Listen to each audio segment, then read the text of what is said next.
네 번째, 아직도 지방에 위치하고 있는 많은 기타 기관들에서는 그런 보수적이고 폐쇄적인 문화들이 되게 있어요. 고용 안정성이 그 공기업의 최고의 무기라고 얘기를 하지만 근속 연수를 보시면 아시겠지만 뭐 20년 정도 가까이 되는 그런 기업들은 구성원 자체가 이미 나보다 나이가 한 20년 정도가 많은 분들이 윗세대들이 되게 많다는 의미거든요. 그러다 보니까 우리가 흔히 얘기하는 꼰대 문화가 있을 수밖에 없어요. 아랫사람이라면 더더욱 윗사람을 더 중시를 해야 되고 이런 거는 맞지만 되게 보수적인 마인드로만 계속 이어져 왔던 상사들을 계속 모셔야 하는 그런 곳들도 꽤 있어요. 이건 지방직 공무원들도 되게 많은데 나이가 많으신 분들을 되게 더 이렇게 우대해주는 그런 성향도 있고 특히 그런 문화일수록 그 회식을 자주 하는 조직이 있다고 하면은 되게 힘들 수 있어요. 아직도 그 지방에서는 여기도 있죠. 사발주, 폭탄주, 뭐 게임, 잔 돌리기 뭐 이런 것들이 있죠. 잔을 그 돌릴 때도 로고가 보이면 안 되고 로고가 보여야 되고 그리고 손 위치를 어떻게 해야 되고 건배사 부분도 항상 해야 되고 등등등등 여러 가지 일들이 술자리나 회식에 있어서 좀 생기거든요. 회식을 점점 안 하는 곳들도 있기는 하지만 아직도 회식을 많이 하는 곳들이 많고 대부분 그 상사분들의 비위를 엄청나게 맞추고자 하는 바로 윗선의 상사들이 또 있을 거예요. 그렇다고 하면은 당연히 나도 거기에 따르는 거를 강요받을 수 있다는 느낌을 받을 수 있거든요. 정치질이라고 하는 일들이 사실 일어나기도 하고 그리고 젊은 분들이 이끌어 나갈 수 있는 그런 문화 자체가 일반 기업보다는 조금 보수적이고 좀 폐쇄적이다라는 부분이니까 이 부분을 좀 감안을 하셔서 공기업에 지원을 하시되 하나 꼭 아셔야 될 거는 근무를 하시는 분들, 그 만나는 나와 같이 근무를 하시는 분들이 있잖아요. 그러한 성향을 좀 보시고 그분들이 하나라도 정말 이런 부분은 배울 점이 있다라고 생각이 드는 그런 분들을 만나면 정말 다행인데 정말 매번 평일도 끝나면 술자리 그냥 외롭다고 그냥 술자리 주말 때도 불러내서 또 술자리 이런 분들을 마냥 만난다고 하면은 가능하면 멀리 하시는 걸 조언 드리고 특히 공기업이라 하더라도 계속 나도 똑같이 그런 모습으로 되지 않는다는 법이 없잖아요. 그러다 보니까 시간이 남는다고 했을 때는 내가 취미생활도 좋고 내가 원하는 분야의 공부도 좋으니까 자기 개발은 꼭 하라고 좀 말씀을 드리고 싶어요. 지금 입사를 하셨을 때 10년차 이상의 상사를 한번 보시면 이게 그 기업에서의 나의 미래의 모습이에요. 그렇게 생각하신다고 하면은 저렇게 되면 정말 좋겠다라고 하면 다행이지만 저렇게 돼서는 안 되겠다라는 생각을 하신다고 하면 정말 계획을 잘 세우셔야만 하실 거예요. 그리고 다섯 번째, 경영평가에 대한 부분이거든요. 어떤 사업을 했고 어떻게 돈을 썼고 얼마나 돈을 벌었고 또 얼마나 적자가 나 있는지 이런 부분들을 모든 국민에게 투명하게 공개를 해야 될 그런 의무가 있기 때문에 모든 공기업은 평가라는 거를 받게 되어 있어요. 근데 경영평가가 좀 힘든다고 하는 게 보는 사람이야 문서 하나 보고 쭉 정리가 돼 있어서 평가표를 받아보니까 근데 기관에 소속이 되어 있는 분들은 다 그 기업에 맞춰서 비상 상황이 될 수밖에 없어요. 정기적으로 일어나는 경영평가의 시즌이라는 것도 있지만 돌발적으로 갑자기 하는 경우도 있거든요. 이럴 때는 내가 맡은 업무에 대한 근무는 우선순위에서 밀릴 수밖에 없죠. 이것도 해야 되는 건데 갑자기 경평 시즌이 오게 되면은 정말 많은 일들을 해야 되거든요. 그리고 한 달 전에 얘기를 한다고 해도 정말 많은 자료들을 또 찾아내야 되고 정리를 해야 되고 많은 보고 자료들을 만들어서 또 제출을 해야 되다 보니까 업무량이 평소에 내가 해야 되는 업무 외에 한 2배 정도로 다 늘어난다고 보시면 돼요. 정말 스트레스를 많이 받으세요. 이때는 뭐 집에도 못 가고 뭐 주말도 나와서 해야 되고 이런 상황이 생겨요. 요 4가지 기준으로 해서 지금 평가가 이렇게 되고 있거든요. 이게 좀 개편이 됐죠. 이런 평가가 돼서 지금 요 2가지 경영평가랑 주요 사업을 이렇게 분배가 5대5였다고 하면 지금은 이렇게 나뉘어져 있어요. 이렇게 여러 가지들이 이렇게 있으니까 참고해서만 보세요. 연말 정도가 다가오게 되면 이렇게 평가를 해요. A 평가를 받은 기업이야 당연히 요 경영평가에 대한 성과급도 받으면서 좋긴 하겠지만 그 B는 보통이고 이제 C로 들어가거나 D, E로 되게 되면 이제 이슈가 되고 기사가 나요. 여기 보시면 그 석탄공사는 진짜 문제점이 있다고 해가지고 여러 번 기사가 났거든요.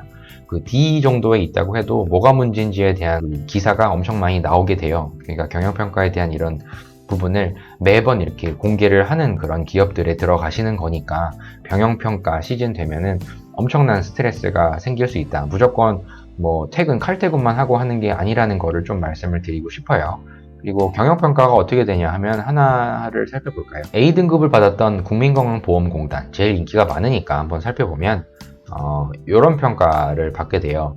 그 총괄해서 여러 가지들을 가중치에 대한 걸, 합계에 대한 거를 이렇게 점수로 평가를 이렇게 내거든요. 다 평가 기준을 제출을 하는 그런 근거에 따라서 이렇게 공개를 하게 돼요.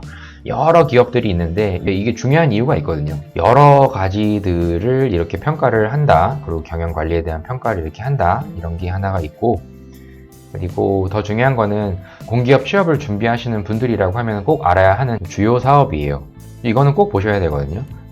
이 정도를 지금 평가를 받았다는 거예요. 어떤 사업이 있고 어떻게 평가를 하고 어떻게 이런 수치로 해서 평가를 했는지, 이런 성과에 대한 부분을 쭉 이렇게 정리를 해놓은 표거든요. 이 표는 꼭 기업별로 꼭 보셔야 된다고 저는 생각해요. 주요 사업에 대한 평가이기 때문에. 그러면 평가 점수가 사실 낮다고 하면 기업에서도 보완점이라는 걸 찾아야 되거든요. 그랬을 때 취업준비생이라고 하게 되면 점수치가 좀 낮은 부분에 대한 거를 조금 더 알거나, 아니면 점수치가 정말 계속 좋았던 부분들이 있잖아요. 점수가 높았던 그런 사업들이 뭐가 있는지에 대한 부분들을 관심 있게 보시고, 이 부분들을 접점으로 표현을 지원 동기라든지 이런 부분에서 말씀을 하실 수가 있으니까 참고해서 저는 보라고 이렇게 말씀을 드려요. 그럼 이렇게 쭉 정리가 되어 있으니까 표가 만약에 필요하신 분들은 댓글 달아주시면 제가 메일로 또 발송을 해드릴게요. 뭐 스스로 구하실 수도 있는데 귀찮은 분들은 말씀해 주세요. 여러 가지 사업들마다 평가된 점수가 몇 점인지, 어떻게 평가가 이렇게 되는지, 그러면 어디 부분에 맞춰서 내가 일을 하게 되면 경영평가에 있어서 보탬이 될 수 있는 그런 역량을 내가 가지고 있구나 말씀하실 수가 있다는 점 때문에 꼭 저는 보라고 말씀을 드리고 싶어요. 다시 원래 돌아오면 이런 평가를 하는 시즌은 힘들어요. 그리고 혹여 우리 흔히 얘기하는 군대에서 그 스타, 그 별 스타가 오면은 난리 나잖아요. 남자분들은 다 군대를 다녀오신 분들은 아실 거예요. 그런 상황들이 사회에서도 일어날 수밖에 없다고 보시면 되는데, 특히 우리 기업에 엄청 유명한 VIP가 오시는 경우에는 의전 행사나 이런 것들도 갑자기 뭐 별의별 것들을 엄청난 잡다한 일은 다 하게 될 거거든요. 그런 부분에 있어서도 제가 다시 강조드리지만 어떠한 상사, 특히 팀장급 정도가 된다고 하는 분들이 어떠한 마인드로 어떻게 윗선에 얼마나 잘 보이고자 하는지, 아니면은 정말 그 직원들을 위해서 생각을 하는지, 이런 그 상사의 성향에 따라서 이때 엄청난 스트레스를 받으실 수도 있고, 아니면 그래도 재미있게 준비를 할 수 있다, 이런 부분들의 결정이 나는 거는 사람으로 결정이 된다는 점은 변수가 있으니까 참고해서 생각하시면 좋겠습니다. 그리고 이제 마지막이에요. 대망의 마지막. 지금 되게 스트레스나 이런 것들이 중요시 되는 사회잖아요. 근데 공기업이라 하더라도 우리가 알고 있는, 흔히 들어봤던 많은 분들이 그 기업에 찾아오고 거기에 대한 응대를 해야 되는 업무를 해야 되는 그 직업이 실제 이런 민원 업무 공기업이거든요. 공기업에 취업을 한다고 결심을 한다 하더라도 입사 후에 하게 되는 일반적인 업무가 무엇인지에 대한 것을 알고 지원을 하셔야 돼요.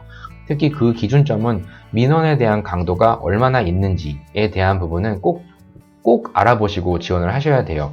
특히 건강보험공단 이런 데는 민원이 엄청 스트레스가 크기로 유명하잖아요. 그런 분들 물론 칼퇴도 가능하고 복지나 이런 부분도 물론 중요해서 버틸 수가 있으나, 근무를 하실 때 사람을 만나서 시달리고 악성민원인 한번 만나면 또 현타가 또 오기도 하고, 그런 분들이 있으니까 민원에 대한 강도는 반드시 고민을 하고 지원을 해 보셔도 돼요. 민원 때문에 스트레스를 받아가지고 정말 너무 힘들어 하시는 분들이 의외로 되게 많아요. 정말 그런 부분들이 없기를 바라서 좀 말씀드리는 건데, 정말 세상에 제가 여기도 적어놨지만 평범하고 친절한 사람들만 가득 차 있다고 하면은 정말 민원이라고 얘기했을 때 정말 얼마나 재밌어요. 사람 만나서 이야기도 하고 좀 도움도 드리고 감사 표시도 하고 되게 아름다울 텐데, 실상은 그렇지가 않아요. 다양하게 많은 분들이 또 올 것이고 찾아올 것이고, 그리고 다짜고짜 잘 알아보지도 않고 나한테 화를 내면서 쫓아오는 그런 분들도 있을 거고, 그리고 기업을 욕하면서 부모까지도 들먹거리면서 욕을 하시는 분들, 또 눕는 분들, 그리고 무조건 상사 아니면 사장을 나오라고 하는 그런 마인드에 계신 분들, 많은 분들이 있거든요. 악성 민원인들에 대한 대처 방법에 대한 가이드가 각각 기업마다 다 있어요. 근데 이 부분을 잘 모르시는 분들도 있는데, 악성 민원인을 다루는 법에 대해서 가이드를 만들어 놓은 대처 방법에 대한 자료가 있거든요. 그 부분을 제가 공개를 좀 할까 지금 생각 중이에요. 조금만 기다려 주세요. 그래서 어쨌든 기업에 속하게 되면 기업에 맞춰서 우리가 최대한 이미지를 손상시키지 않기 위해서 최대한 노력을 해야만 할 거예요. 구성원으로서. 이 기업 자체에서도 직원들도 가족이라는 생각으로 스트레스에 대한 해결 방안에 대한 것들도 좀 주고, 실제 뭐 교육도 해주긴 하거든요. 스트레스 관리에 대한 교육. 근데 사실 뭐 그런 게 얼마나 도움이 되겠어요. 근데 민원 스트레스나 아니면 업무 스트레스에 대한 거 다 포함해서 입사 후에 스트레스를 받았을 경우에 어떻게 내가 대처를 하는지에 대한 부분을 알고 있어야 돼요. 면접 때도 그래서 스트레스가 받을 때 어떻게 본인은 해소를 하십니까에 대한 거를 묻는 이유도, 이거를 쌓아만 두고 폭발하는 스타일인 건지, 아니면은 이거 방법을 찾아가지고 이런 스트레스를 그때그때 푸시는 분인 건지, 이런 성향을 아는 것은 되게 중요하거든요. 특히 민원이 되게 많은 기업 같은 경우엔 이런 많은 스트레스를 매일매일 받을 텐데, 이거를 해결할 수 있는 본인만의 방법이 없다고 하면은 정말 어떻게 보면은 그 돌발 상황이 발생했을 때 기업의 이미지에도 피해가 끼칠 수 있는 상황이 생길 수도 있잖아요. 그러니까 그런 부분을 감안을 하셔서 스트레스를 해소하는 방법은 꼭 아시되, 특히 사람을 응대하면서 받는 스트레스는 엄청 크다는 점, 특히 생계비 지원을 받거나 좀 지역적으로 낙후된 그런 지역에 사시는 그런 분들이 오실 경우에는 좀 더 스트레스를 많이 받을 수도 있어요. 그러니까 사실 복불복인데, 나도 사람이고 거기에 맞춰서 살아가려고 이렇게 열심히 공부도 하고 준비를 해서 왔는데, 남을 위해 사는 느낌을 받고 또 스트레스나 이런 걸 쌓았는데 계속 쌓아서 속병이 나게 되면 이거 누구 좋으라고 일을 하는 거예요. 그러니까 절대 내가 일하고자 하는 그런 이유에 대한 것도 분명히 해두셔야겠지만, 스트레스 관리는 꼭 진짜 지금부터라도 중요하십니다. 그래서 면접 때도 대비해서 스트레스 해소 방안에 대해서 꼭 말씀을 잘 하실 수 있도록 지금부터 생각을 해보세요. 공부를 하시면서 스트레스를 많이 받으실 거 아니에요? 그리고 면접이나 서류에나 아니면 필기에서 탈락했을 때 그 받는 스트레스 어떻게 해결하실지에 대한 부분은 꼭 생각을 해줬으면 좋겠어요. 공기업의 취업을 생각하고 계신 분들이 꼭 감안하셔야 될 총 6가지 퇴사 사유에 대해서 알아보았습니다. 지금은 면접이나 자소서 작성 부분에 관심이 더 많으시겠지만, 공기업이 첫 직장이 되게 되면 이 비교 대상이 없어서 생각했던 것보다는 좀 다르다, 이런 이유로 좀 불만 사항이 더 늘어날 수도 있거든요. 근데 이런 퇴사 사유에 대한 것들은 꼭 알고 지원을 하시고, 뭐 입사 후에도 나는 정말 뭐 괜찮다 하시는 분들이 공기업에 지원을 하시는 게 좋지, 이런 상황들을 모르고 지원을 하게 되면은 막상 일한 다음에 퇴사를 또 할 수밖에 없거든요. 계속 방황을 해야 될 수밖에 없는 상황이 있으니까 꼭 감안하셔서 준비하셨으면 좋겠어요. 오늘은 여기까지 마무리를 짓고, 다음에 좋은 이야기들을 잘 정리를 해서 영상 촬영을 하도록 하겠습니다. 좋아요와 구독 많이 눌러주시고 또 다른 영상에서 뵙도록 하겠습니다. 감사합니다.